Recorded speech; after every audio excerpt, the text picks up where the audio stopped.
पाठ 1। चांद का कुर्ता। हट कर बैठा चांद एक दिन, माता से यूं बोला, सिलवा दे माँ मुझे ऊन का मोटा एक झिंगोला।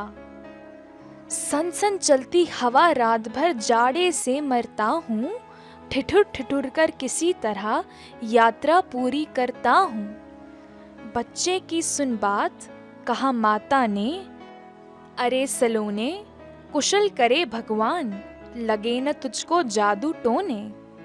जाड़े की तो बात ठीक है, पर मैं तो डरती हूँ, एक माप में कभी नहीं तुमको देखा करती हूँ। कभी एक अंगुल भर चौड़ा, कभी 1 फुट मोटा, बड़ा किसी दिन हो जाता है और किसी दिन छोटा। घटता बढ़ता रोज किसी दिन ऐसा भी करता है, नहीं किसी की आंखों को तू दिखलाई पड़ता है। अभी तू ही यह बता, नाप तेरा किस रोज लिवाएं, सीधे एक झिंगोला जो हर रोज बदन में आए। रामधारी सिंह दिनकर। पाठ 2। नटखट बंदर। एक बार कुछ बंदर पेड़ की डालियों पर बैठे थे। वे नीचे देख रहे थे। नीचे कुछ बढ़ई लकड़ी काट और चीर रहे थे और कुछ दूसरे काम कर रहे थे।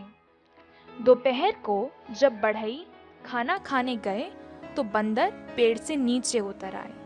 उन्होंने बढ़ई के काम को पास जाकर देखा।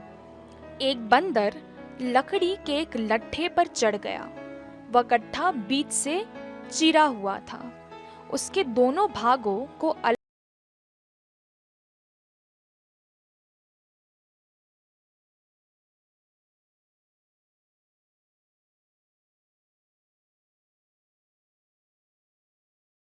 में फंस गई। वह दर्द में तड़पता हुआ जोर जोर से चिल्लाने लगा। बाकी सब बंदर उसके पास खड़े हो गए। कोई उसकी मदद नहीं कर पा रहा था। जब बढ़ई वापस आए तो सब बंदर पेड़ पर चढ़ गए। जिस बंदर की पूंछ फंसी थी वह वहीं रह गया। एक बढ़ई आरी लेकर उसके पास आया। उसने बंदर की दुम काट दी। बंदर अपनी दुम वहीं छोड़कर भाग गया। पाठ 3। छीका छीक। बहुत समय पहले की बात है। एक गांव में एक आदमी रहता था। उसकी बहुत बड़ी मोटी और लंबी सी नाक थी, इसलिए लोग उसे बड़नक्कू कहा करते थे। बड़नक्कू को अपनी नाक इतनी पसंद थी कि वह इसकी बढ़ाई किया करता था। जब भी वह किसी से मिलता सो वह हाथ मिलाने की जगह अपनी नाक आगे कर देता था। एक दिन बड़नक्कू बाजार गया। पता है वहां उसे कौन मिला? छुटनक्कू। छुटनक्कू की नाक बिल्कुल छोटी सी थी, जो उसको बहुत बुरी लगती थी। वह जब किसी से मिलता तो अपना चेहरा छिपाने की कोशिश करता, ताकि उसकी छोटी सी नाक देखकर कोई उसका मजाक ना उड़ाए। जब छुटनक्कू बाजार में बड़नक्कू से मिला तो उसने सोचा,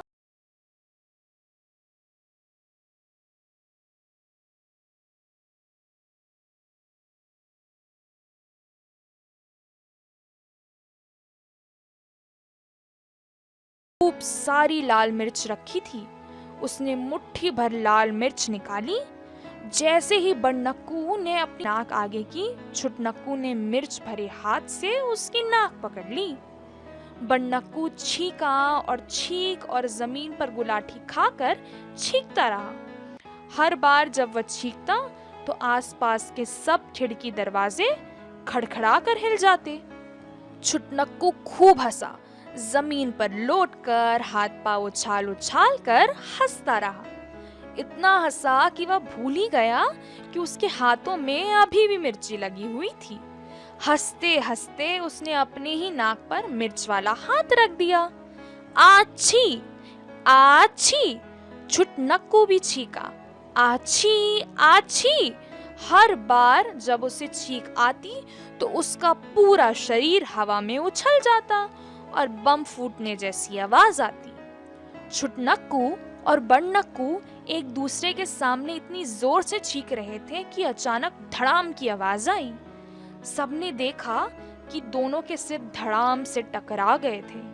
इतनी जोर से टकराए।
अब तो समझा, तेल पीसने का यंत्र।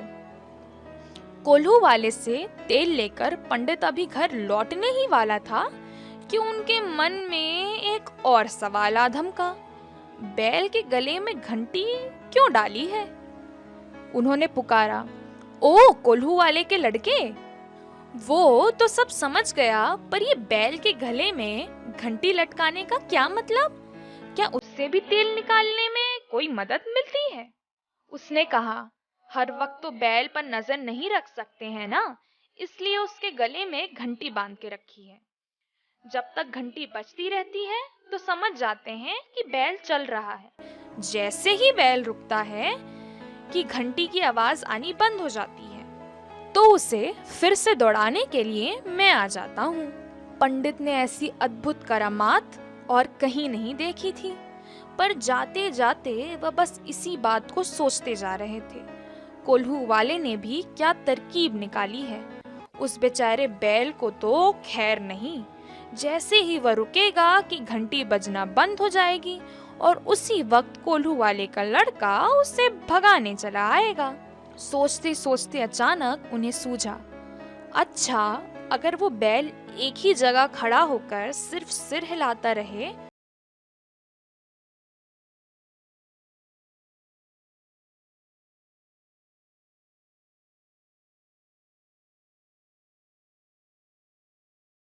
अगर वह बैल जरा चालाकी से काम चोरी करे तो कोल्हू का तो कितना नुकसान हो जाएगा।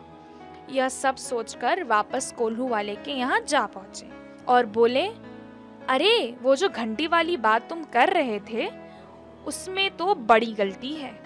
अगर वह बैल काम चोरी करके घंटी बजाता रहे तो फिर क्या करोगे? कोल्हू वाला उस समय तेल नाप रहा था।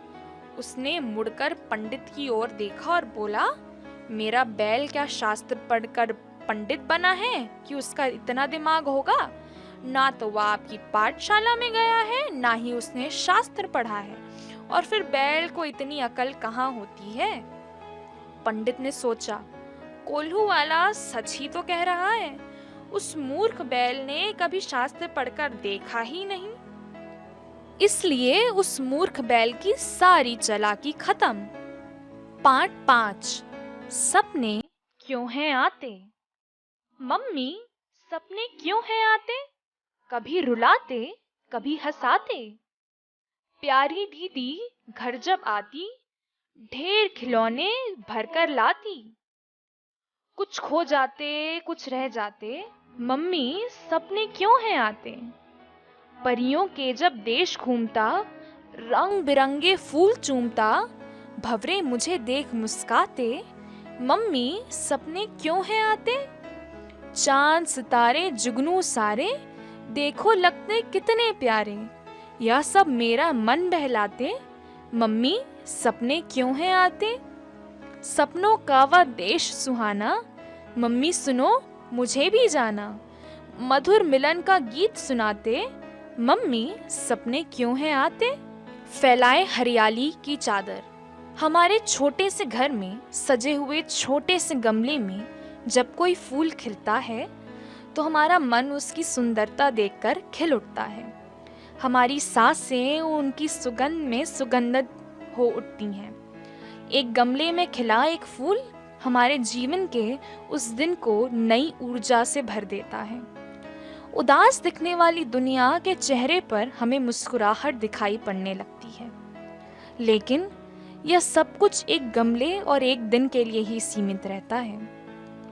दूसरे दिन जब फूल मुरझा चुका होता है और गमला सूना सूना हो जाता है, तब हमें दुनिया फिर एक बार उदास दिखने लगती है, रूखी रूखी सी। हम कभी यह क्यों नहीं सोच पाते हैं कि इस खुशी को हमेशा समेटे रखा जा सकता है। घर छोटा सा भले ही रहे, लेकिन असंख्य पेड़ पौधे और अनगिनत फूल के बीच हम रह सकते हैं।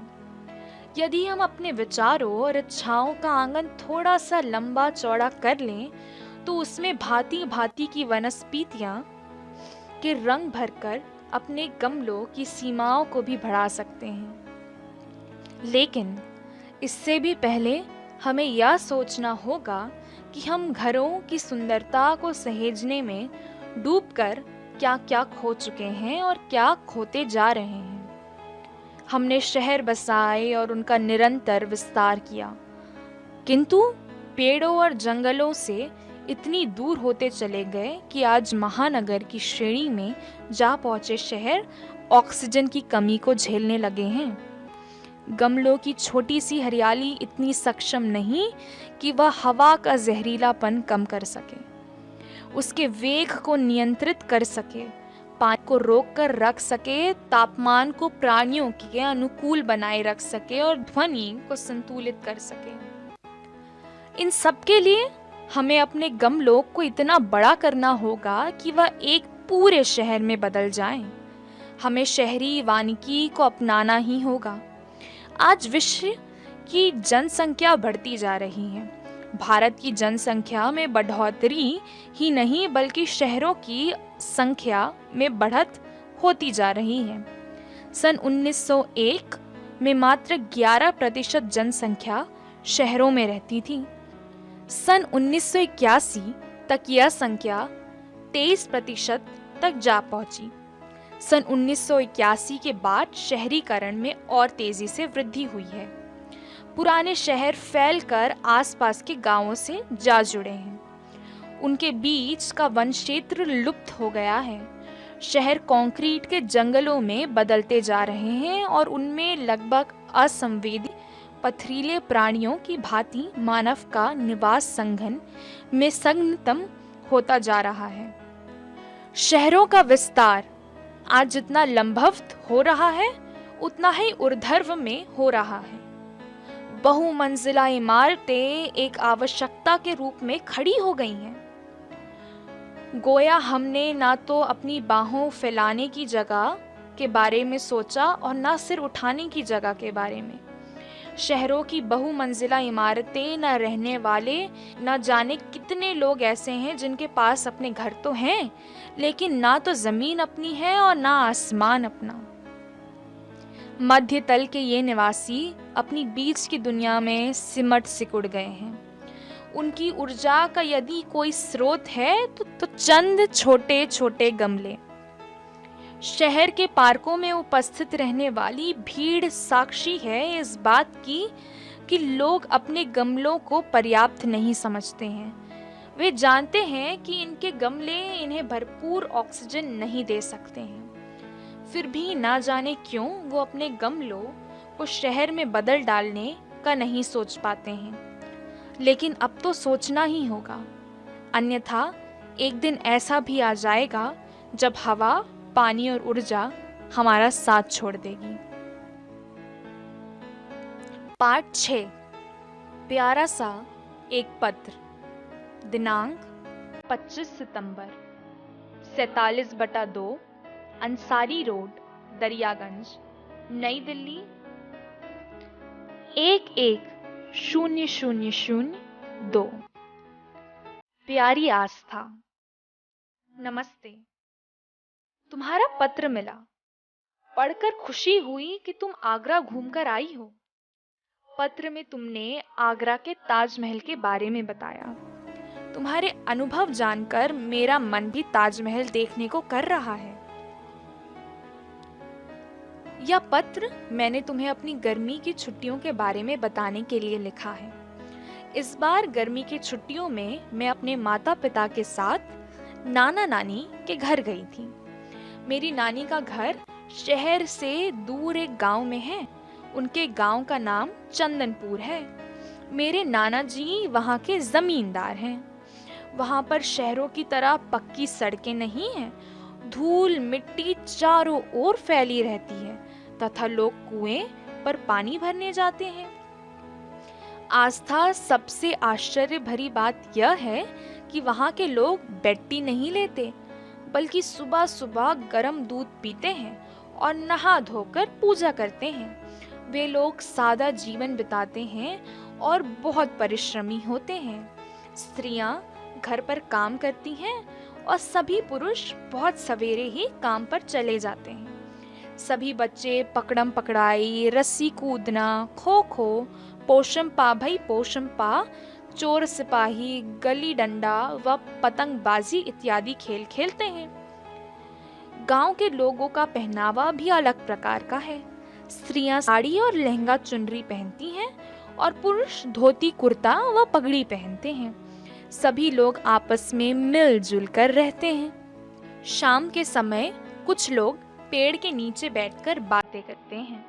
वहाँ के लोग शहर के लोगों की तरह टेलीफोन पर बात नहीं, बल्कि आमने सामने बैठकर खूब बातें किया करते हैं। आस्था, हम वहाँ पूरे 4 दिन रहे। वहाँ सड़क के दोनों ओर लहलाते खेत थे।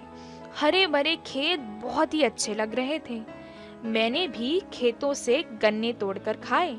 यह मेरी जिंदगी का पहला रोमांचक अनुभव था जब मैंने कोई चीज अपने हाथ से खेत से उखाड़ कर खाई थी। मेरी नानी ने मुझे अपने हाथ से कपड़े सिलकर दिए हैं। इन 4 दिनों में मेरी बहुत सी सहेलियां भी बन गई थीं।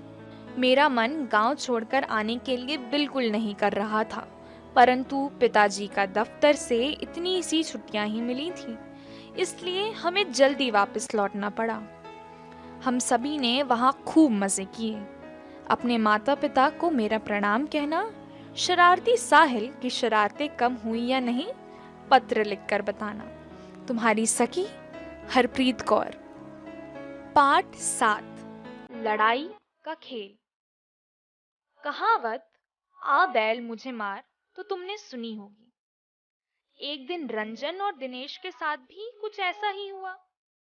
दोनों एक ही मोहल्ले में रहते हैं और पास के सरकारी स्कूल में तीसरी में पढ़ते हैं। तो हुआ ये कि पिछली रात ही इन्होंने जोरदार ढिशुम ढिशुम से सजी फिल्म बाहुबली देखी थी। दोनों पर फिल्म का जादू ऐसा चढ़ा कि अगले दिन स्कूल में बेमजा कसरत के बाद भी उतरा नहीं। रंजन और दिनेश स्कूल से घर लौट रहे थे। रंजन बोला, पिक्चर में बहुत मजा आया, पर यह बात समझ नहीं आई कटप्पा ने बाहुबली को क्यों मारा। छोड़ यार, जब दूसरा भाग आएगा तो पता चल ही जाएगा, दिनेश ने सुझाया। अपना तो फाइटिंग फाइटिंग खेलते हैं। रंजन को जैसे इसी बात का इंतजार था। उसने तुरंत बस्ता पीठ से उतार कर सड़क पर रख दिया। दिनेश ने भी बस्ता उतारा और फाइटिंग के लिए तैयार हो गया। दोनों गुत्थम गुत्था हो गए और एक दूसरे को नीचे गिराने के लिए ताकत लगाने लगे।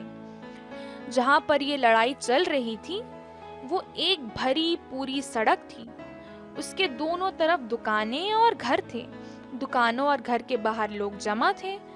इसी समय सड़क से बहुत से लोग पैदल, साइकिल और मोटरसाइकिल से जा रहे थे। पहले दो लोगों की नजर गुत्थम गुत्था हो रहे रंजन और दिनेश पर पड़ी। इनमें से एक की नाक कुछ ज्यादा ही लंबी थी। हो सकता है ये हर कहीं अपनी नाक घुसा देने के अभ्यास का नतीजा हो। दूसरे सज्जन का माथा चौड़ा था। लंबी नाक वाले ने दोनों के पास पहुंचकर अपनी नाक घुसाई। चलो छोड़ो, लड़ाई करना बुरी बात है। रंजन ने सफाई देने की कोशिश की। मगर हम तो। पर चौड़े माथे वाले ने रंजन को अपनी बात पूरी नहीं करने दी। वो बोला, हाँ बेटे, हमको पता है इसने आपकी पेंसिल ले ली होगी। आखिर बच्चों की लड़ाई का और क्या कारण हो सकता है। रंजन और दिनेश अपने दोनों मददगारों को हकबकाए से देख रहे थे। इसी बीच वहां 4 और तमाशबीन आ जुटे। उनमें से एक बोला, मिलजुल कर रहने में ही भलाई है। दूसरे ने समझाया, लड़ाई से बर्बादी ही होती है। तीसरा बोला, लड़ाई में जीतने वाले को भी फायदा नहीं होता। भीड़ बढ़ती जा रही थी। सब लोग बढ़ चढ़कर लड़ाई के नुकसान गिनाने में जुटे थे। दिनेश और रंजन को अपनी बात कहने का मौका ही नहीं मिल रहा था। वे भीड़ के बीचों बीच फंसे थे और किसी तरह वहां से निकल जाना चाहते थे। इसी भीड़ में एक सज्जन थे। उनके माथे पर तिलक और गले में गमछा लटका हुआ था। उन्होंने सबसे तेज आवाज में कहा, लड़ाई से कायर लोग डरते हैं। शांति शांति करने से देश का सबसे ज्यादा नुकसान हुआ है। दिनेश और रंजन ने लड़ाई का जो खेल शुरू किया था वो अब राष्ट्रीय समस्या बन चुका था। भीड़ के बहुत से लोगों को तिलक वाले सज्जन की बात सही लगी। अब लोग 2 खेमों में बट गए थे, लड़ाई की बुराई करने वाले और लड़ाई की वकालत करने वाले। दोनों खेमे चिल्ला चिल्ला कर अपनी बात कह रहे थे। रंजन और दिनेश मौका देखकर लोगों के पांवों के बीच से किसी तरह खिसक लिए। भीड़ की आवाजें देर तक उनके कानों तक पहुंचती रहीं। लड़कर ही हमें अंग्रेजों से आजादी मिली है। लड़ाई में जीतने वाले का कोई फायदा नहीं होता। अरे लड़ते नहीं तो आज भी हम अंग्रेजों के गुलाम होते। लड़ाई से परिवार बर्बाद हो जाते हैं। मिलजुल कर रहने में ही भलाई है। पाठ 8, तोता और चने की दाल। एक बार एक तोता शहर घूमने जा रहा था। उसे एक जगह खूंटे पर एक चना मिला। उसे देखकर तोता तुरंत चना फोड़ने लगा। चने की एक दाल खूंटे में घुस गई। दूसरी को तोता खा गया। फंसी हुई दाल को निकलवाने के लिए तोता बढ़ई के पास पहुंचा और बोला, आप खूंटा चीरकर दाल निकाल दीजिए। बढ़ई बोला, क्या मैं तुम्हारा चाकर हूँ कि दाल निकालूं? तोता राजा के पास गया और राजा से बोला, आप बढ़ई को मारो। राजा बोला, मैं कोई तुम्हारा चाकर हूँ कि बढ़ई को मारूं?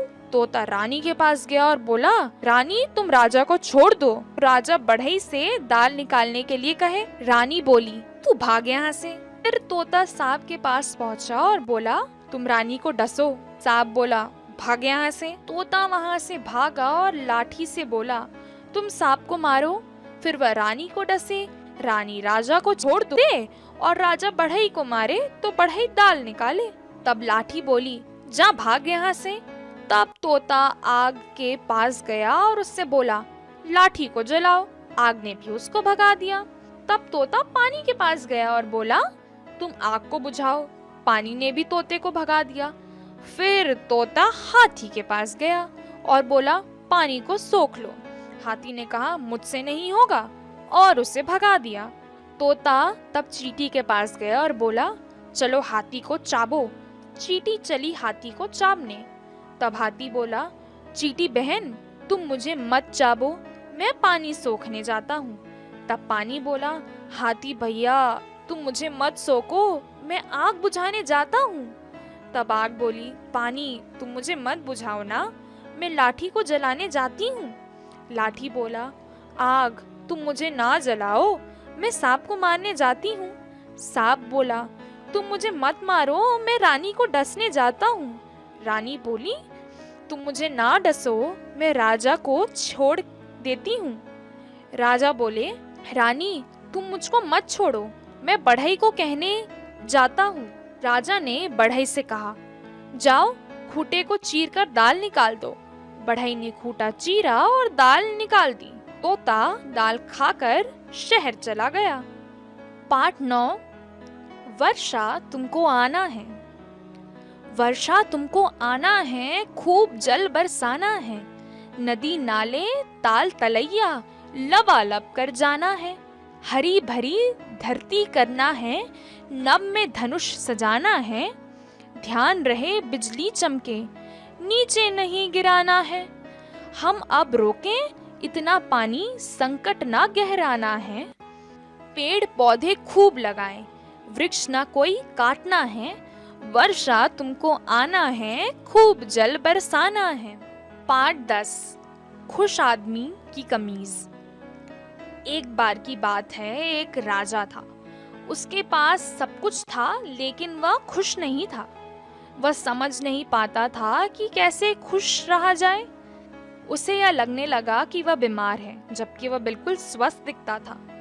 राजा के आदेश पर राज्य के एक से बढ़कर एक अच्छे वैद्यों को बुलाया गया, लेकिन कोई भी उसका इलाज नहीं कर पाया। अंत में एक बुद्धिमान वैद्य ने राजा का मर्ज समझ लिया। उसे एक युक्ति सूझी। उसने कहा, यदि महाराज एक रात्रि के लिए किसी खुश आदमी की कमीज पहनकर सोएं, तो उनकी बीमारी दूर हो सकती है। सैनिकों को राज्य भर में किसी खुश आदमी को खोजने और उसकी कमीज लाने का आदेश दिया गया। पूरे राज्य में खोजने पर भी कोई व्यक्ति खुश नहीं मिला। किसी को अपनी निर्धनता का दुख था, तो कोई धनवान और धन की लालसा पाले हुए था। किसी को दुख था कि उसकी पत्नी का निधन हो गया था, तो किसी को शिकायत थी कि उसकी पत्नी जीवित क्यों है। किसी को संतान न होने का दुख था, तो कोई संतान से दुखी था। वस्तुतः सब जन दुखी थे। कहते भी हैं, नानक दुखिया सब संसार। तभी सैनिकों को गांव के द्वार पर एक भिखारी मदमस्त लेटा दिखाई पड़ा, जो अपनी मस्ती में सीटी बजा बजा कर हंस हंस कर गाना गाता हुआ लोटपोट हुआ जाता था। वह अत्यधिक प्रसन्नचित्त जान पड़ता था।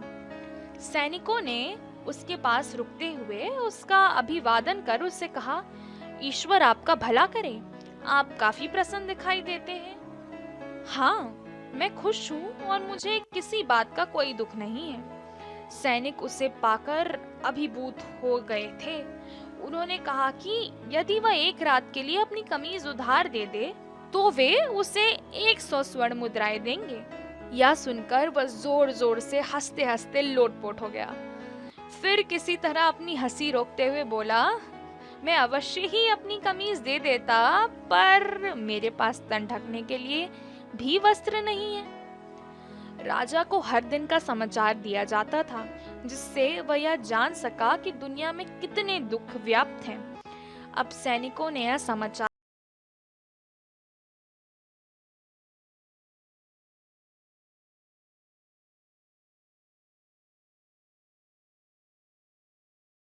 पूर्ण तत्व समझ गया।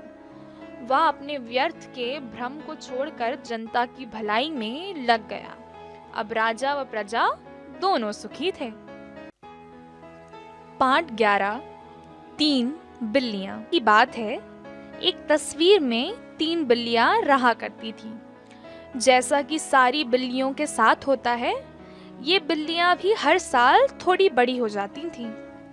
अब तस्वीर 3 बढ़ती हुई बिल्लियों के लिए छोटा पड़ने लगा। जब वह चित्रकार सो जाता, तब तीनों बिल्लियों में आराम से बैठने की कश्मकश शुरू हो जाती। वे इधर खिसकती, उधर घूमती, मुड़ती, कुलबुलाती, सटपटाती, यानी कुछ ठीक से बैठ पाने के लिए जो कुछ कर सकती थी कर लेती। एक दिन वे सुबह आराम से बैठ पाती, इससे पहले चित्रकार कमरे में आ पहुंचा। बिल्लियों को इधर उधर कूदता फांदता देख उसका चेहरा गुस्से से लाल हो गया। उसने सबसे बड़ा वाला ब्रश उठाया और गुस्से में बिल्लियों की ओर झटका सा दिया। अचानक बिल्लियों को लगने लगा कि वे सिमटकर बक्से के आकार की हुई जा रही हैं, जैसे उन्हें तस्वीर से काट के निकाला जा रहा हो। थोड़ी ही देर में एक नाखून, एक पाँव और फिर एक पूरी टांग तस्वीर से बाहर निकली। एक एक कर फिर तीनों बिल्लियां बाहर कूद आईं। चित्रकार गुस्से में पागल हो रहा था। वे उसके सामने भागी, उस कमरे से निकली, उस घर से निकली और गली में आ गई। चित्रकार उनके पीछे भागा, चीखता, रुको रुको, नहीं तो मैं तुम्हें अभी मिटा दूंगा। पहली बिल्ली सबसे तेज दौड़ रही थी और दौड़ते दौड़ते जंगल में पहुंच गई। और बनी बड़ी बिल्ली, वह बिल्ली जो खुद दिखे बगैर सब देख पाती है। दूसरी बिल्ली रात सरीकी काली थी, सो वह अंधेरे में छिप गई और नदी में छलांग लगा दी ताकि बेपरवाह मछलियों को पकड़ सके। तीसरी बिल्ली छुटकी थी, डरी हुई थी और चाहती थी कि लोगों के साथ ही रहे जो उसे उस विशाल गुस्सैल चित्रकार से बचा सके। इसलिए वह एक खूब सारे बच्चों वाले घर में घुस गई। सारे बच्चे बहुत ही दोस्ताना थे और उसकी कहानी सुनते सुनते कभी न थकते थे। और उस चित्रकार का क्या हुआ? वह वापस घर चला गया और एक नई तस्वीर बनाने लगा। पर अब की बार उसने ध्यान रखा कि उसकी पेंटिंग में बहुत सारी खाली जगह हो ताकि वहां की बिल्लियां आराम से फैल फूल कर खेल सकें, बड़ी हो सके, उन्हें पेंटिंग छोड़कर भागना ना पड़े। हंसी मजाक। प्रॉब्लम। एक बार शर्मा जी मनोचिकित्सक के पास गए। मनोचिकित्सक ने पूछा, क्या प्रॉब्लम है? शर्मा जी ने कहा, हमें कोई प्रॉब्लम नहीं है, हम तो बादशाह अकबर हैं, जिल्ले सुभानी, शहशाहे आलम, महाबली, हमें क्या प्रॉब्लम हो सकती है? तो फिर? मनोचिकित्सक ने पूछा। प्रॉब्लम हमारी वाइफ को है। उन्हें क्या हुआ है? मनोचिकित्सक ने पूछा। वे समझती है कि वे श्रीमती शर्मा हैं। तकिया कलाम। वर्मा साहब जितना काम करते थे उससे ज्यादा उसका शोर मचाते थे। उनका तकिया कलाम था, मुझे मरने की भी फुर्सत नहीं है। दिन में 1000 बार थोड़ी थोड़ी देर में कहते, उफ कितना काम है, कि मुझे मरने की भी फुर्सत नहीं है। एक दिन जब उनका सेक्रेटरी शर्मा उनका तकिया कलाम मरने की भी फुर्सत नहीं है सुनते सुनते बुरी तरह पक गया तो बोला, सर आपकी इजाजत हो तो एक बात कहूँ? वर्मा साहब बोले, फरमाइए। शर्मा बोला, ऐसा है साहब कि दुनिया के काम तो चलते ही रहेंगे, या तो कभी खत्म नहीं होंगे। मेरी मानो तो आप एक काम करो, किसी दिन पक्का मन बना लो और इस काम के लिए भी फुर्सत निकाल ही ले। मेरा पन्ना ढोंगी। ढोंगी बाबा बांध लंगोटी, जटा बढ़ाकर तिलक लगाकर, अपना रूप सजाते बाबा, खाते हैं मिष्ठान मलाई, सबका माल उड़ाते बाबा, धू धू की आग में हमको जलाते बाबा, पूजा करके अपनी ढोंग रचाते बाबा। चोर का कारनामा। हमारे गांव में किसी घर में चोर आया था और उस घर के लोग काम पर गए हुए थे। उस घर में एक लड़की सोई हुई थी और वह लड़की उठ गई।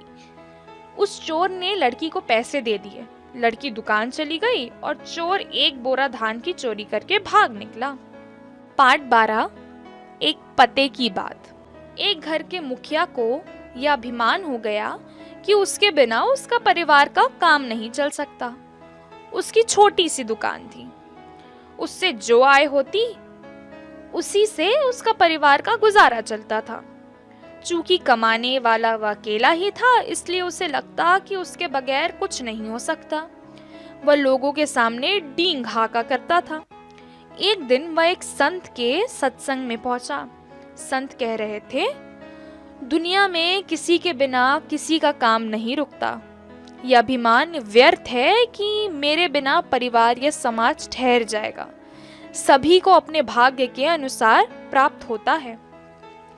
सत्संग समाप्त होने के बाद मुखिया ने संत से कहा, मैं दिन भर कमाकर जो पैसे लाता हूँ उसी से मेरे घर का खर्च चलता है।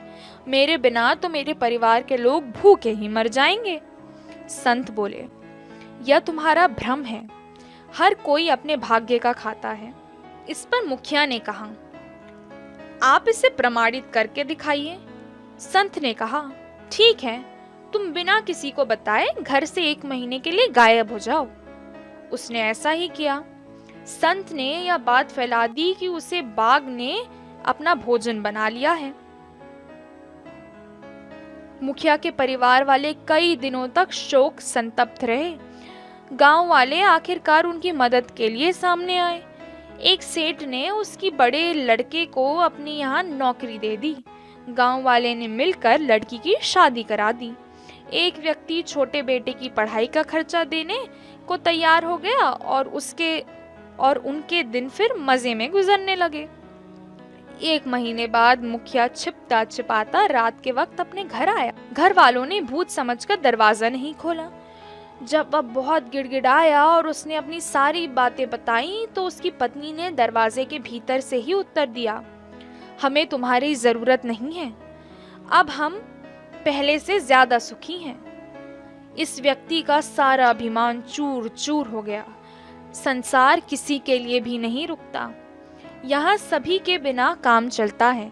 संसार सदा से चला आ रहा है और चलता रहेगा। जगत को चलाने की हामी भरने वाले बड़े बड़े सम्राट मिट्टी हो गए।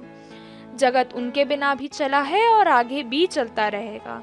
फिर किस बात पर अभिमान करना? इसलिए अपने बल का, अपने धन का, अपने कार्यों का, अपने ज्ञान का गर्व व्यर्थ है। पाठ 13। घी की मटकी। बिल्ली आई एक कलूटी, छीके ऊपर देखी मटकी। कूदी लपकी, उछली लटकी, यहाँ चढ़ी वहां से टपकी। ऊपर नीचे उलझी अटकी, मगर मिली ना घी की मटकी। अम्मा की फिर टूटी झपकी, पछताती फिर भागी सटकी। भाग्य कहाँ जो छीका टूटे या फिर फूटे घी की मटकी। पाठ 14। खिलौनों की दुनिया। पात्र परिचय। खिलौने। बैलरीना की वेशभूषा में गुड़िया, सैनिकों की कतार, एक लंगड़ा सैनिक, हुला हुप वाली गुड़िया, जोकर, ड्रम वाला गुड्डा, ढपली वाला। अन्य पात्र: दुकान का मालिक, नौकर धनिया, मालिक की बेटी सोनिया, ग्राहक पति पत्नी, ग्राहक की बेटी शोभना, खिलौने बनाने वाला शोभा सिंह। वाचक मंच पर आकर लय में गाता है। खेल खिलौनों की यह दुनिया अजब अनोखी है। यह दुनिया बच्चों का संसार यही है। मन भावन मन प्राणी यही है। सोना जगना रोना गाना बचपन का सब सार यही है। राजा रानी महलों वाले, मैले फटे कपड़ों वाले, अजीब अनोखी उनकी दुनिया। खेल खिलौनों की यह दुनिया। दृश्य 1। मालिक: धन्या, तूने आज ठीक से साफ सफाई नहीं की। देख, डिब्बों पर धूल जमी है। धनिया: मालिक, अभी साफ करता हूँ। साहब, क्या पुराने डिब्बे स्टोर में रख दूं? मालिक: कल रख देना। देख तो शोभा सिंह नई गुड़िया लाया या नहीं। शोभा सिंह का प्रवेश। शोभा सिंह, मालिक आपने याद किया और मैं हाजिर। हुजूर ऐसी गुड़िया बनाई है कि जो देखेगा देखता रह जाएगा। एक सुंदर बैलरीना मालिक को देता है। मालिक, वाह शोभा सिंह वाह, मेरी बिटिया इसे पाकर नाच उठेगी। वह संभाल कर रख दो। धनिया दुकान बंद कर दो, कल सुबह जल्दी आना। दोनों दुकान बंद करते जाते हैं। खिलौने अपने आप डिब्बों से बाहर निकल आते हैं। गुड़िया हुला हुप घुमाते हुए, देखो देखो मेरा कमाल, मैं हूँ पूरी धमाल। ढपली वाला, जा जा, मेरी ढपली की धमाल का कमाल तू नहीं जानती। जोकर, बस करो अपनी अपनी ढपली, अपना अपना राग, अब देखो मेरा जमाल। जोकर तरह तरह के करतब करके हंसाता है। सैनिकों की कतार बंदूक लिए परेड करके खड़े हो जाती है। लंगड़ा सैनिक उनके साथ ही चल पाता। लंगड़ा सैनिक, धनिया भैया की गलती की सजा में भुगत रहा हूँ। धूल क्या झाड़ी, मुझे ही नीचे गिरा दिया। अब मुझ लंगड़े को कोई नहीं पूछता। बच्चे आते हैं और मुझे उलट पुलट एक और रख देते हैं। बैलरीना नाचती हुई आती है। सारे खिलौने उसके नृत्य को मुग्ध होकर देखते हैं। गुड़िया, वाह, जितनी तुम सुंदर हो उतना ही सुंदर है तुम्हारा नृत्य। ढपली वाला, क्या तुम मेरी ढपली के साथ नृत्य करोगी? बैलरीना, शुक्रिया शुक्रिया, हाँ हाँ क्यों नहीं, तुम ढपली बजाओ मैं नाचूंगी। ढपली की थाप के साथ बैलरीना नृत्य करती है। सारे खिलौने एक साथ, वाह क्या बात है, मजा आ गया। दुकान खुलने की आवाज आती है। सारे खिलौने अपने अपने डिब्बों में वापस जाकर खड़े हो जाते हैं। धनिया, आज मैं एक एक डब्बा साफ करूंगा।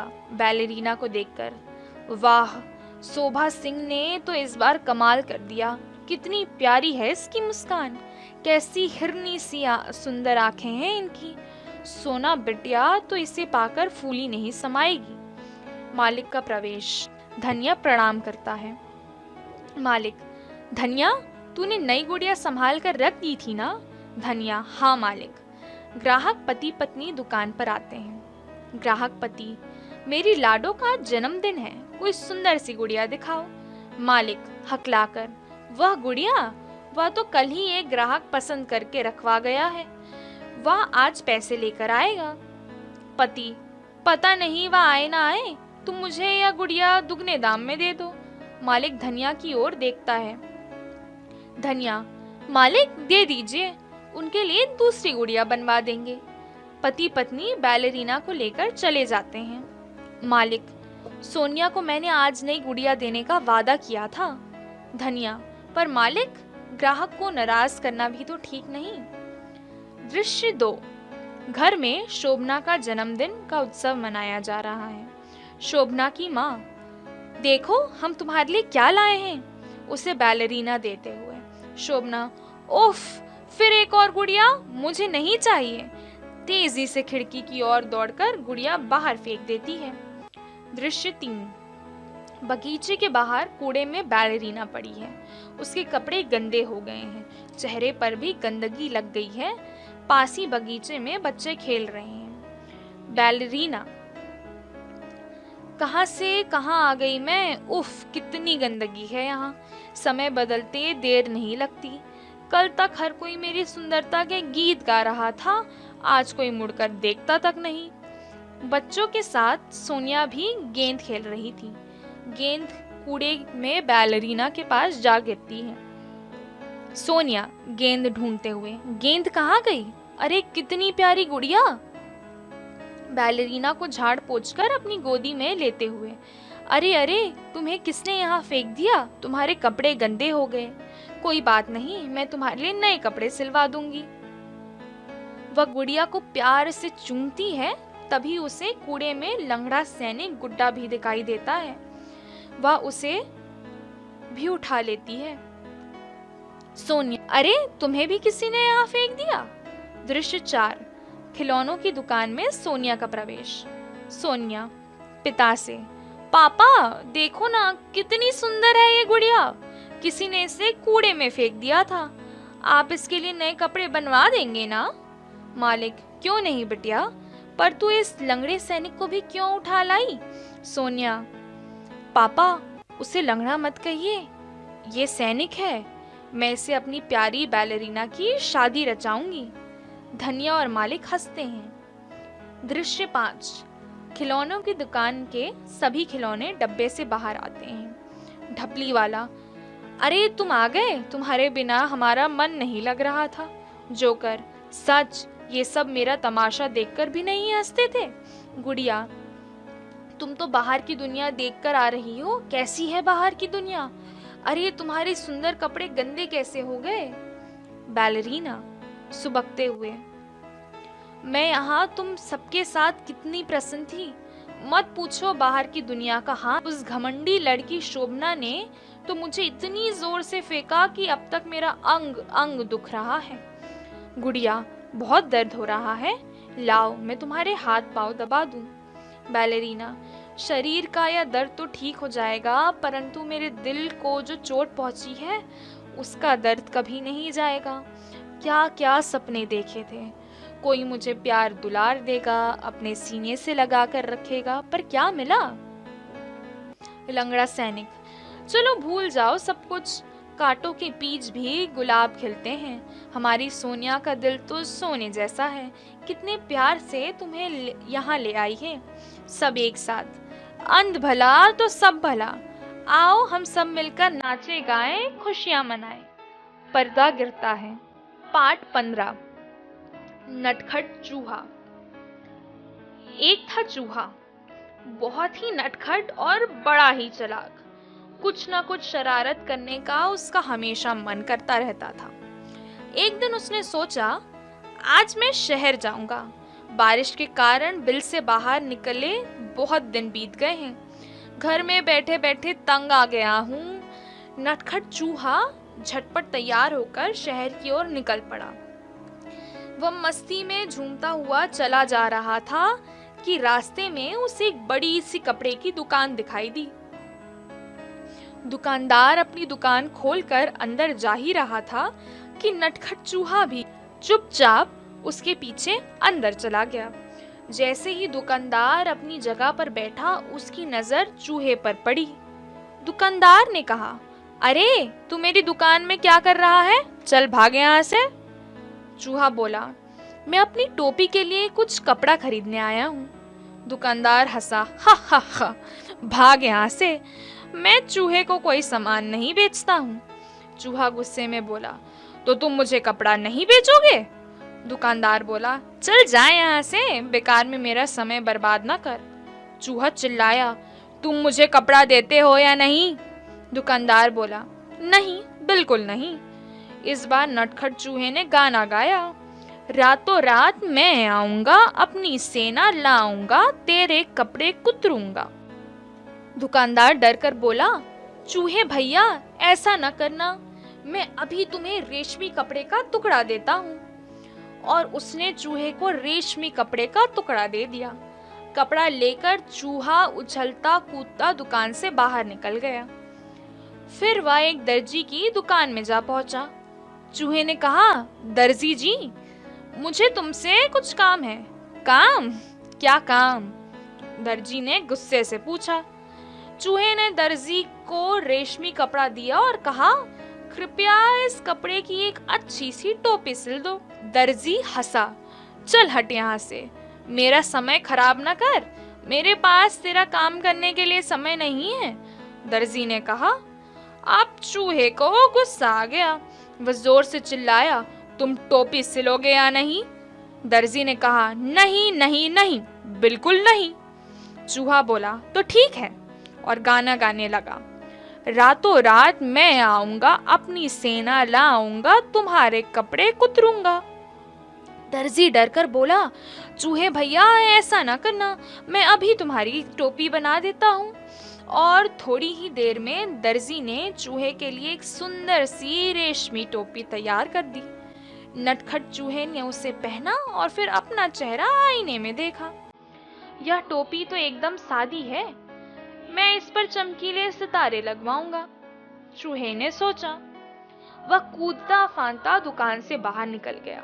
वह सड़क पर शान से चल रहा था कि उसकी नजर एक छोटी सी दुकान पर पड़ी जहां सुनहरे और रूपहले सितारे बिक रहे थे। अंदर जाकर वह इधर इधर उछलने कूदने लगा। दुकानदार ने चूहे से पूछा, मुझे टोपी में लगाने के लिए कुछ सितारे दे दो।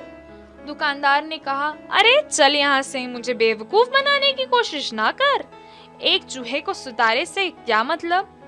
तुम मुझे सितारे बेचोगे या नहीं? चूहे ने गुस्से से पूछा।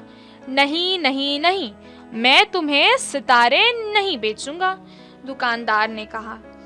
फिर चूहे ने उत्तर दिया, रात रात मैं आऊंगा, अपनी सेना लाऊंगा, सारे सितारे बिखेरूंगा। दुकानदार ने कहा, चूहे भैया ऐसा न करना, मैं तुम्हारी टोपी के लिए रंग बिरंगे सितारे दे दूंगा और यही नहीं, उन्हें तुम्हारी टोपी में टांग भी दूंगा।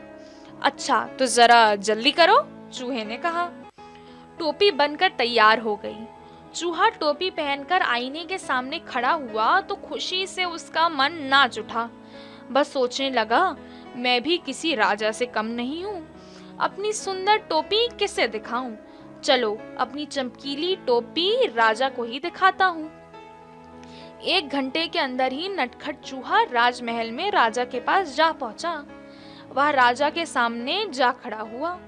राजा अचानक चूहे को देखकर बहुत हैरान हुआ। उसने पूछा, अरे तुम यहाँ क्या कर रहे हो? चूहे ने कहा, महाराज पहले यह बताइए कि मैं इस टोपी में कैसा लग रहा हूँ। राजा ने उत्तर दिया, वाह तुम तो राजकुमार लग रहे हो। चूहा झटपट बोला, अच्छा तो फिर उतरो गद्दी से, यहाँ मैं बैठूंगा। राजा ने बोला, भाग यहाँ से, मेरी गद्दी चूहों के लिए नहीं है, इस पर केवल एक राजा ही बैठ सकता है। चूहे ने पूछा, तो क्या तुम मुझे अपनी गद्दी नहीं दोगे?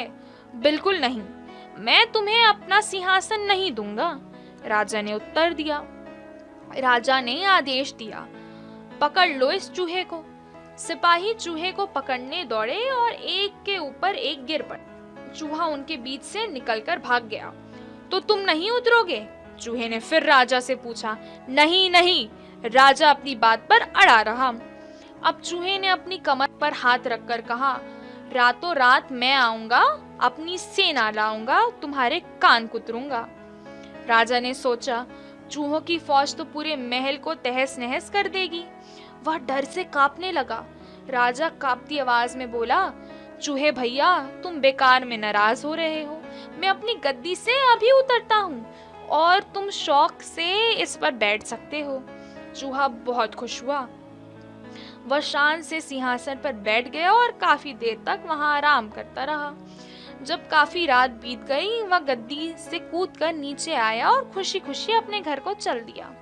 उसने शान से अपनी चमकीली टोपी अपने सभी दोस्तों को दिखाई। सभी साथी उसकी कहानी सुनाना चाहते थे। पार्ट 16, नन्हा पेड़। एक जंगल में एक छोटा सा पेड़ था। वह आंधी में हिलता, धूप में जलता और बारिश में भीगता रहता। जंगल में और भी पेड़ थे, लेकिन नन्हा पेड़ सबसे अलग था। दूसरे पेड़ों पर तो हरे भरे पत्ते थे, लेकिन इस पेड़ पर सिर्फ कांटे थे। छोटे पेड़ को यह बहुत बुरा लगता। वह सोचता, सभी मुझसे डरते हैं, कांटों के डर से कोई मुझे छूता तक नहीं। कितना अच्छा होता अगर मेरे ऊपर सुनहरे पत्ते होते, बिल्कुल सोने की तरह चमकीले। अगले दिन जब सूरज निकला तो एक अजीब सी चीज दिखी। उस पेड़ के सारे कांटे गायब हो गए थे और ढेर सारे सुनहरे पत्ते निकल आए थे। सूरज की रोशनी में वो चमचमा रहे थे। पेड़ बहुत खुश हो गया। धीरे धीरे शाम हो गई और फिर रात घिर आई। उस समय वहां पर एक आदमी आया। उसने देखा यहाँ तो सोने के पत्ते लगे हैं। चुपके चुपके उसने सारे पत्ते तोड़कर थैली में भर लिए।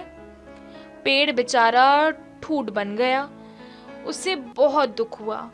सोचने लगा, मेरे पत्ते जरूर हों लेकिन सुनहरे नहीं, कांच जैसे चमकदार होने से ही काम चल जाएगा। सुबह हुई तो पेड़ पर सुंदर सुंदर रंग बिरंगे कांच के पत्ते लगे हुए थे। पेड़ बहुत खुश हुआ, कहने लगा, देखे हैं ऐसे पत्ते किसी और पेड़ पर।